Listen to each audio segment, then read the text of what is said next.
Hi,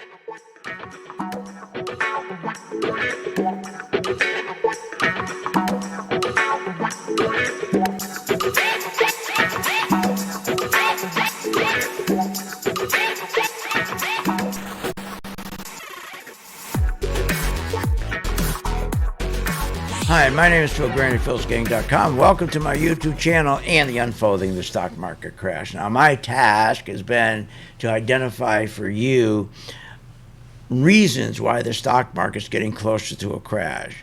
My job is not to say, or my task is not to say on December 22nd at 1:15 in the afternoon the market's going to crash. That's crazy. My job is every week to ascertain the evidence. And let me show you this chart. This identifying clearly that the market is on a path of destruction because of what we call divergence. Here, look at the chart. When the market crashed from February 2020 and down to March 2020, I'm sure you remember that, or the pandemic as they called it. And then she rallied all the way up to where we are today, went up about 100%. At the same time, we were getting the worst, look at this, the worst information, in other words, a divergence, causing a divergence, record trade deficit, record budget deficit, record high national debt, inflation, I mean, just on and on and on and on. But they've been holding the market up. We call it with steel eye beams. What's that? That's the 130 billion.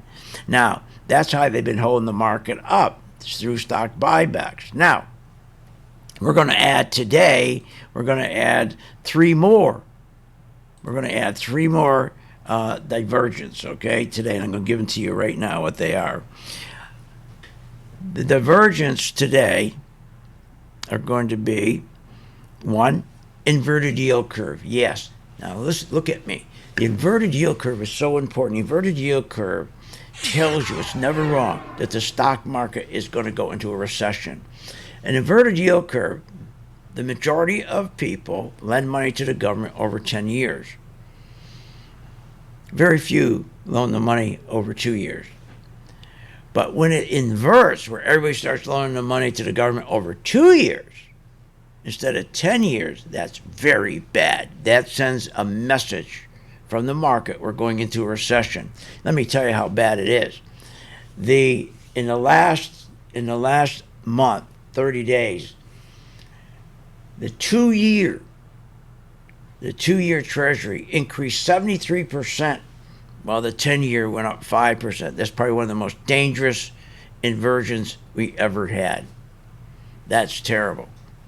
Now, he's saying that he's going, and what does that mean? It's never wrong. A recession.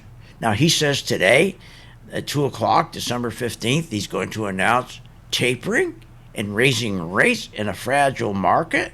And I showed you right here, you can see all the divergence right there. And I just added to you the inverted yield curve, right? And what else is there? Well, let's add the valuations. We're going to add valuations to this divergent chart. Now, valuations are important, because it's identifying right now, he's going to raise rates when the valuations are insane. Valuations mean how valuable is the stock you're buying compared to how we're growing the economy.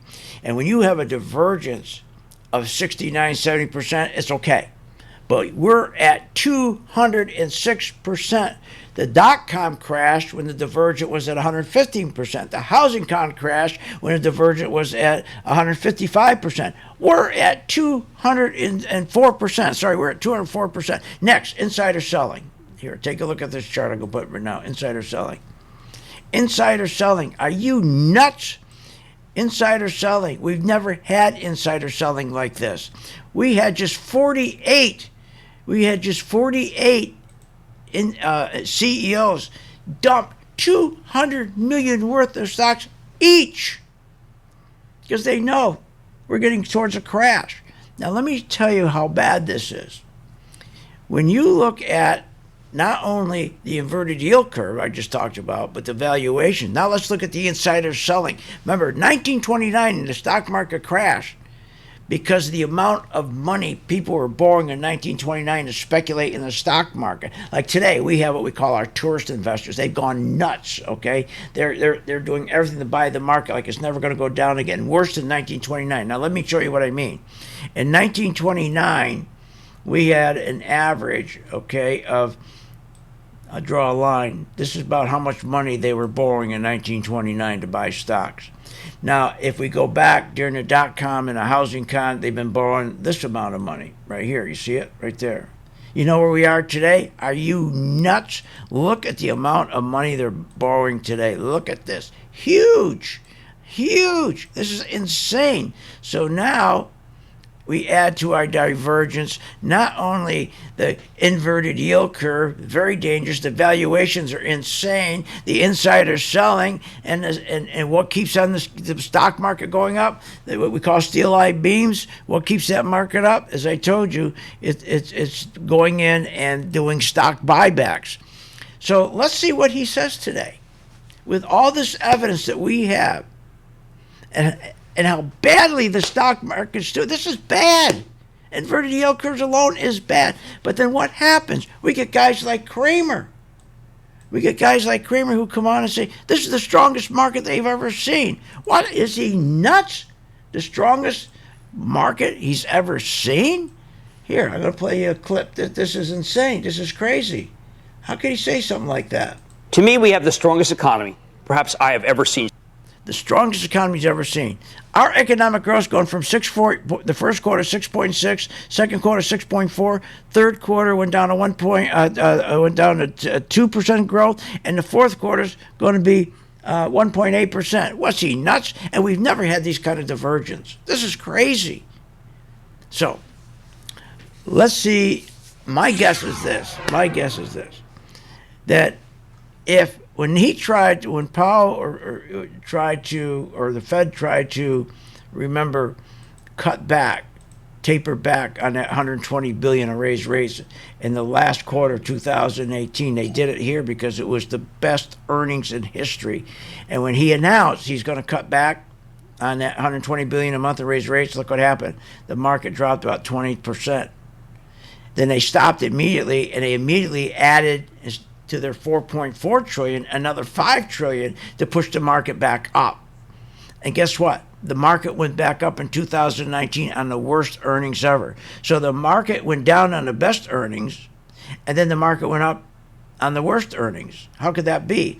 Because again, remember, when he said he was going to taper, and he said he's going to raise rates in this last quarter, nobody cared that the earnings were the best ever. So what's going to happen up here? Our earnings are horrible again.